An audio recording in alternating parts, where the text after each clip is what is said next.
Les enfants invités à cette séance ont pu découvrir une série de nouveaux jeux éducatifs spécialement conçus pour leur permettre d'appréhender les règles de sécurité routière tout en s'amusant. Ces jeux adaptés à leur âge et à leur niveau de compréhension ont couvert des aspects essentiels tels que le respect des panneaux de signalisation, les comportements adoptés en tant que piéton, cycliste ou passager et la nécessité de rester vigilant dans diverses situations de circulation. Et grâce à l'expertise et au dynamisme de Vanessa Cucurulo, les enfants participants ont rapidement saisi l'importance de la sécurité routière et ont montré un intérêt croissant pour les consignes de prévention. Je m'engage à porter le casque à moto. Je m'engage à marcher sur le trottoir. Je m'engage à regarder à droite et à gauche avant de traverser la route. Je m'engage à porter mon casque à moto. Les activités ont été soigneusement conçues pour allier apprentissage et plaisir, ce qui a permis de maintenir l'attention des enfants tout en renforçant leur conscience des dangers de la route. Cette reconnaissance a été saluée par Handicap International qui a souligné l'importance d'initier les plus jeunes à ces notions dès le plus jeune âge. Je suis très content d'être venu à cette activité. J'ai beaucoup appris également en voyant les enfants jouer. C'était très bien. Les questions d'éducation routière, sécurité routière auprès des enfants étaient une des problématiques que Handicap International essayait d'y trouver solution.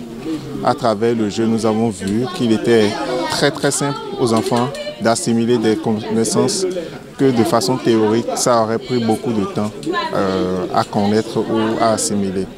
Ce qui est également très bien, c'est de voir ces enfants se donner du plaisir à bouger des cartes pour essayer en quelque sorte d'atteindre les objectifs que le jeu a prévus.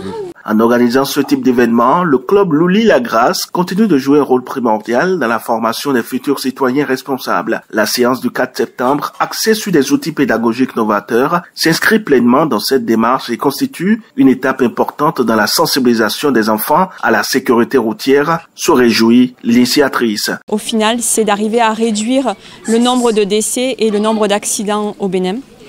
Donc il faut savoir qu'aujourd'hui, il y a 10 morts par jour au Bénin. Donc quand on dit 10 morts, c'est derrière 60 blessés. Donc forcément, des familles qui sont très impactées, un niveau de vie qui est impacté.